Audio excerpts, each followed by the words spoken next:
All right everyone, तो कैसे हैं आप सभी लोग। तो आज मेरा पूरा का पूरा शाम हो चुका है। पूरा का पूरा जो हमारा इलाका है ना, वैसे सब जगह शाम ही हो रहा है, ठीक है। तो जल्दी से एक 20 से 25 मिनट का हम एक क्लास को रिकॉर्ड करते हैं, ठीक है। और इस वीडियो में हम लोग लेक्चर नंबर हमारा होने वाला है 5, ठीक है। हो सकता है अच्छे तरीके से ना दिखे, बट क्योंकि सूरज का रोशनी जब तक है, ठीक है, सूर्य अस्त होने का स्थिति आ चुका है, बट हम अच्छे तरीके से अपना ये जो लेक्चर नंबर 5 है उसको बहुत अच्छे तरीके से बना देंगे, ठीक है। तो आज हमारा एक बहुत ही इम्पोर्टेंट टॉपिक पे हम लोग बातचीत करने वाले हैं, ठीक है। इससे पहले मैंने 4 क्लास लिया है।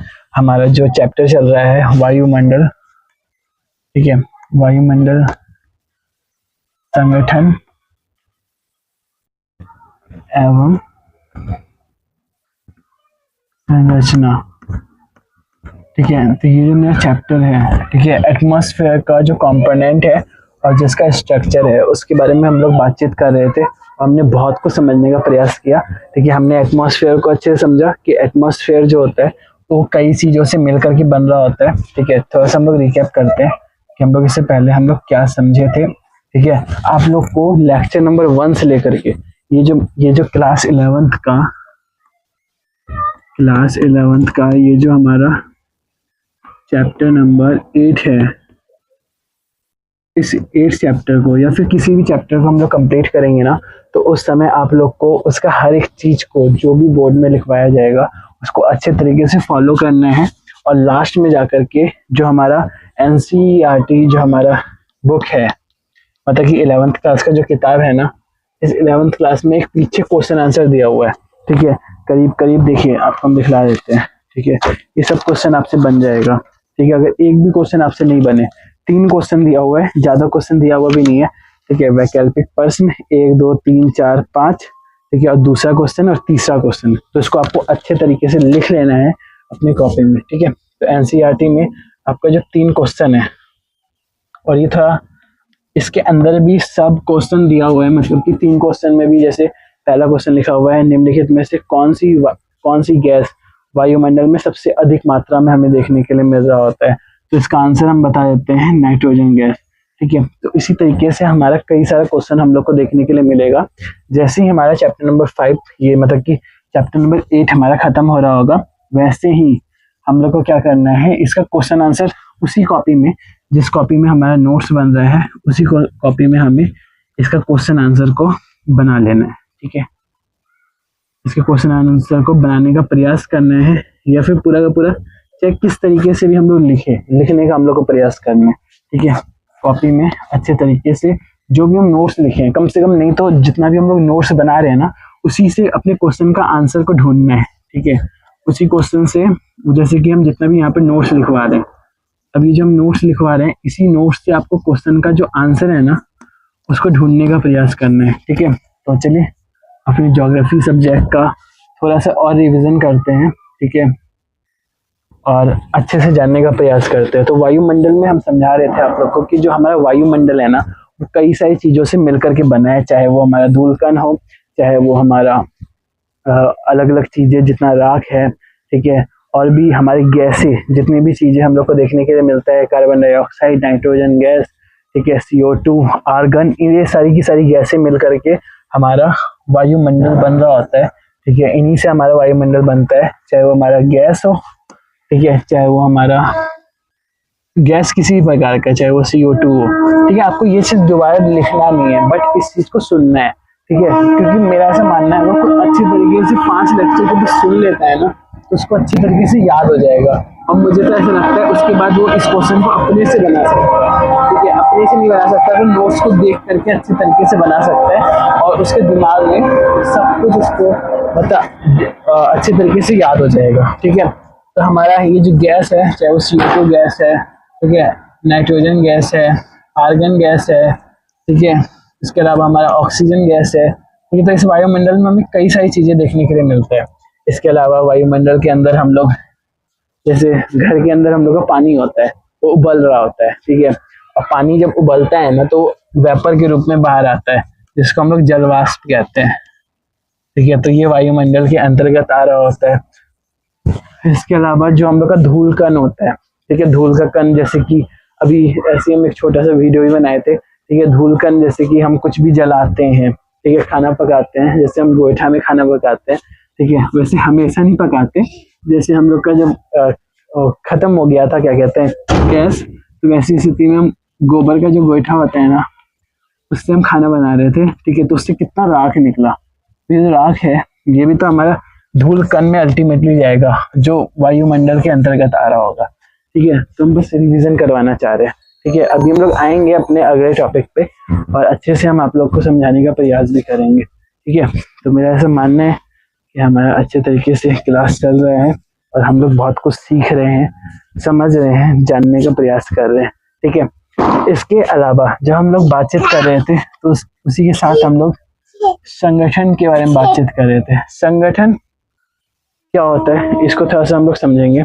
संगठन मतलब इसका कंपोनेंट, ठीक है।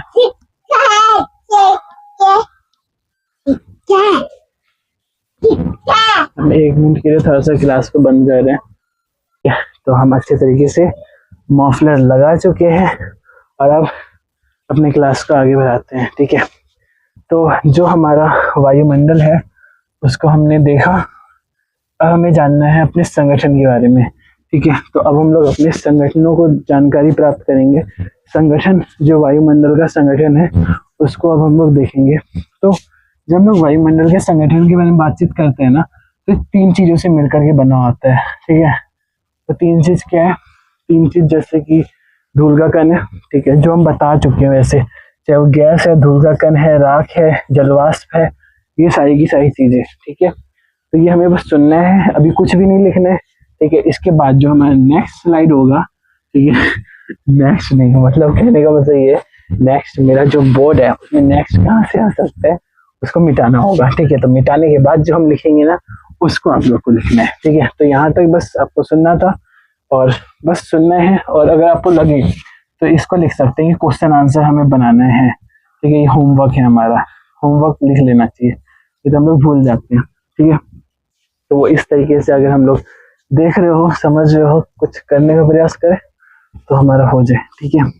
और अच्छी तरीके से हमारा क्वेश्चन बन रहा होगा और हम लोग जान रहे होंगे, सीख रहे होंगे, समझ रहे होंगे, ठीक है। तो अब हमारा जो अगला टॉपिक होने वाला है, हम लोग संरचनाओं पे बातचीत भी कर रहे थे, ठीक है। तो संरचनाओं में हमने क्षोभ मंडल को समझा, ठीक है। क्षोभ मंडल क्या होता है, थोड़ा सा हम ब्रीफ में जानकारी देते हैं।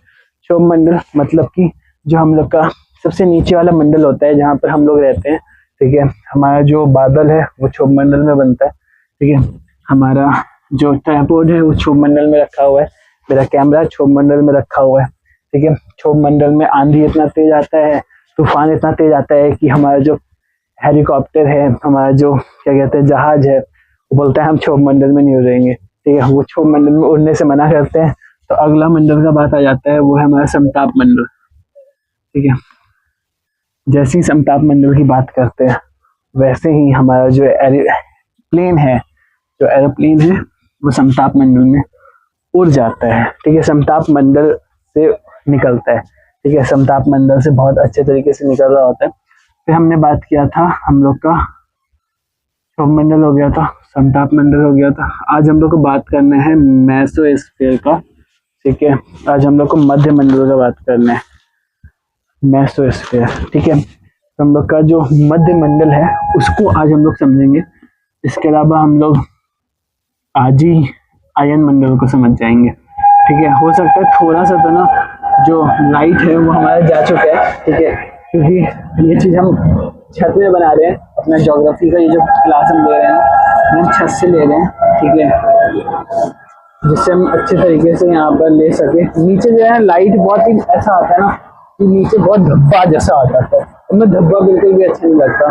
तो हम सोचते हैं यहाँ पर ये अच्छे तरीके से हम आप लोग को बता दें, ठीक है, ये नेचुरल लाइट में।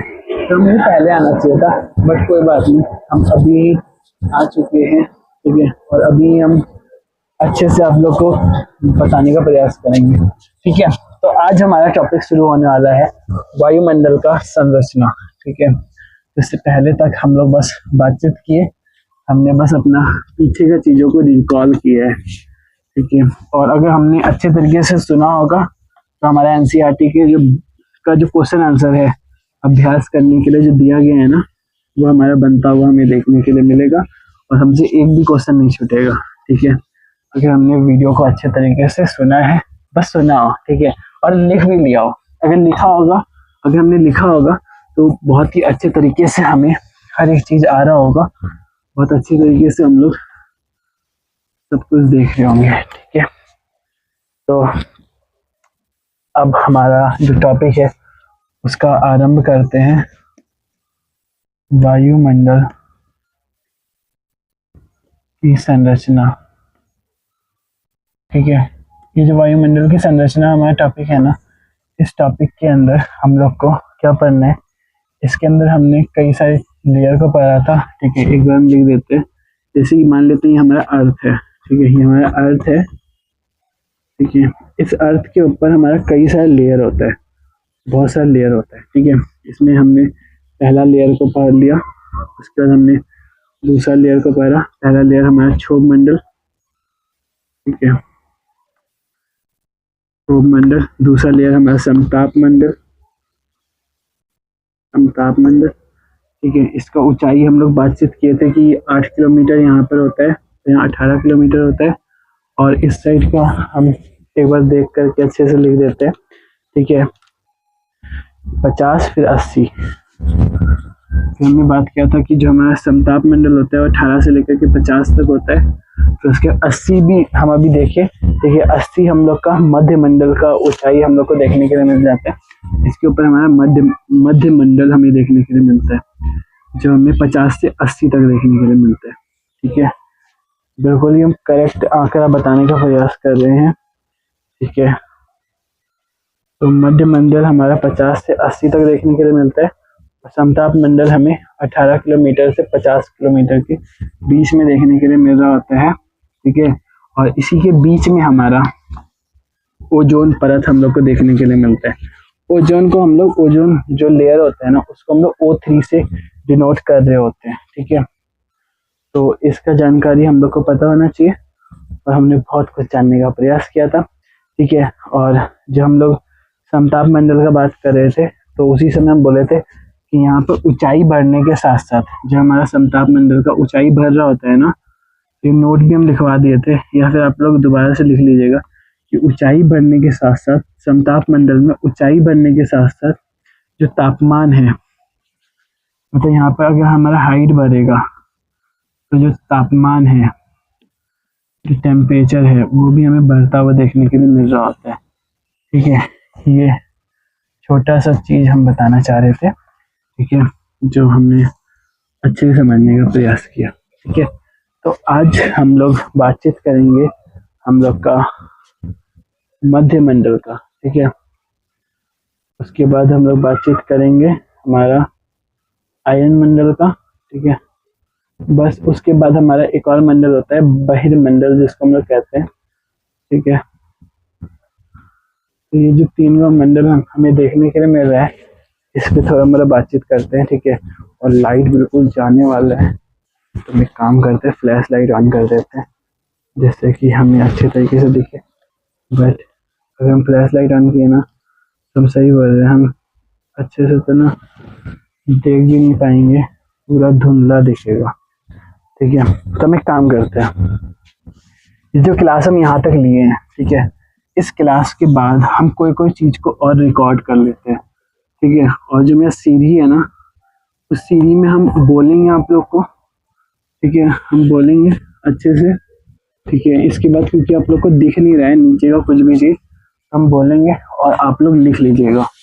ठीक है, हम अच्छे तरीके से बोलेंगे और नोट्स को आप लोग को, अपना जो नोट्स है ना, वो दिखला देंगे। ठीक है, अब बुक जो है उस एरिया को थोड़ा सा अच्छे तरीके से आपको दिखलाने का प्रयास करेंगे। और उसी जो हमारा लाइट जिधर आ रहा है, मतलब ये छत है, छत के जो अंदर जो सीढ़ी है ना, उस साइड लाइट आ रहा है, तो हम उसी साइड जो सीढ़ी वाला एरिया है ना, उस साइड चलिए और आगे का पढ़ाई को आगे बढ़ाते हैं। ठीक है, वहाँ पर पढ़ने का प्रयास करेंगे। ठीक है, तो हम कैमरा को उठा रहे हैं और लेकर के जा रहे हैं आप लोगों को अपने बहुत ही अच्छे से जगह पे।